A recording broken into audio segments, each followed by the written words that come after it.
My health kick continues, but I have an idea. Today it's time to explore the wide world of non-alcoholic craft premium beer. I'm here at Soland. They're closed anyway, so I can't drink any. Let me change into something more comfortable for my hike and discussion about the good beers that I have. But this is my Halloween outfit actually. Can you guess what I am? I'm the annoying Canadian. Did you know that Ryan Reynolds and Ryan Gosling are Canadian? We have free healthcare. Go Leafs! We win a lot of gold medals at the Olympics for ice hockey. Did you know that? Have I told you? Did you know? So basically today what I'm going to do is I'm going to do the Soland Dulegil. Now a lot of people know that there's a road around Soland and the zoo that's paved, goes around the whole park. What many people might not know is that there's actually a trail outside of that that's of course longer because it's outside, farther away. So behind that, and it actually goes through the mountains. So I'm going to do that today. I just had a kebab that I got last night from Itaewon.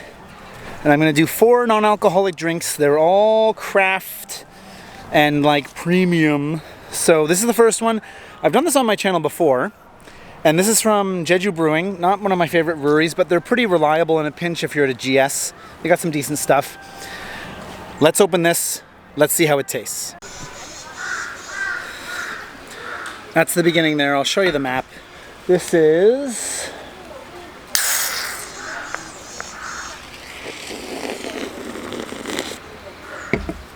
Damn, son. These 4 drinks I've brought with me. I didn't bring any water. I actually brought some water for the protein shake that I'm gonna have at the end. This is my hydration today. So, Jeju's famous for the clementines, tangerines, whatever you want to call them. So they put the peels in the mix here too. American hops, German and Netherlands malts. I'm imagining this is like a pale ale. They don't really say, but I'm gonna call it a pale ale. This is probably my 12th can in my entire life. 6 of which would have been this month. This is actually genuinely pretty good. There's a moth on me. Go away. This is actually not bad. I actually quite enjoy this. You say, yes, I prefer, yeah, of course you prefer a double IPA from Oregon with a bunch of dry hops in it.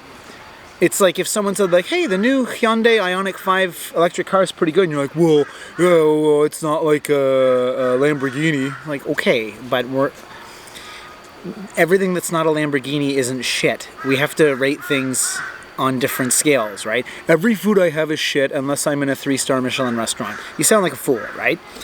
For a beer that's not a real beer, actually quite enjoyable. The citrus from the peels comes through a lot, and it's just a nice, refreshing drink. There's a nice crispness to it. A lot of the heaviness of an ale doesn't come through, although there is a lot more orange and hoppiness than a lager would have. So it's this bizarre concoction of decent drink. The first part of the hike's always the hardest because you got to go up to the ridge. A little flatter now, but 7 minutes and a half. I've already burned this off, so hooray!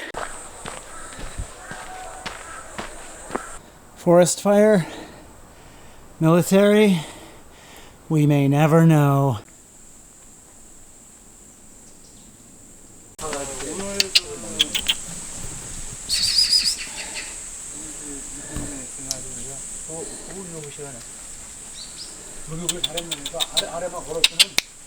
Alright, still haven't opened my second one. That's where I am in the grand scheme of things. Not too bad. I'm at like 510 calories. I'm still carrying this fucking thing. There is a break space. I thought it was closer than it was. I'm starting to work into the kebab right now as far as like calories burn goes. All the beers that are coming up are like free.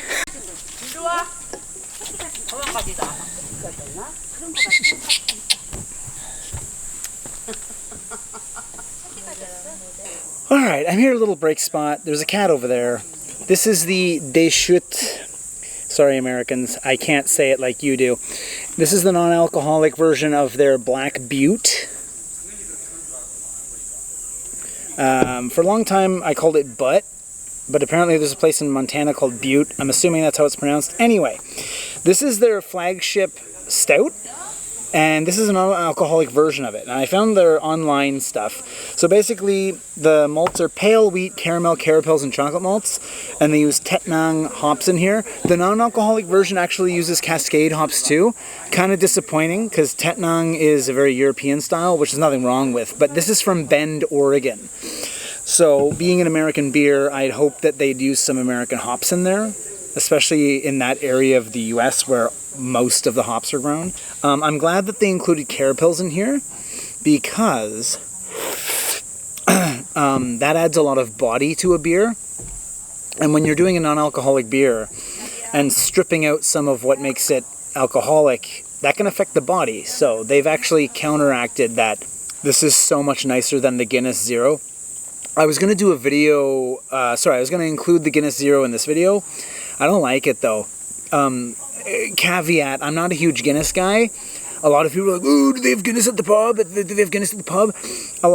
This is mainly from like, maybe more of my UK, Ireland people.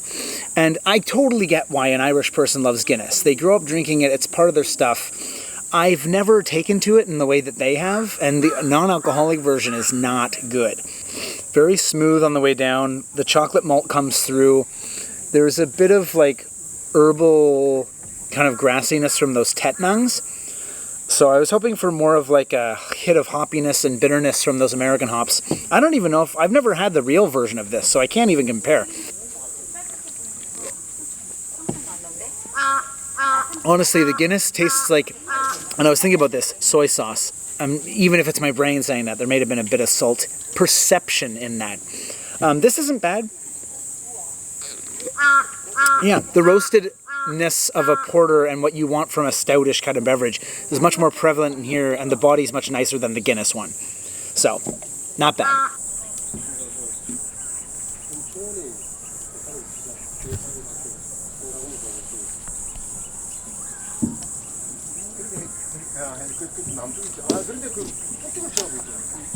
'63 building.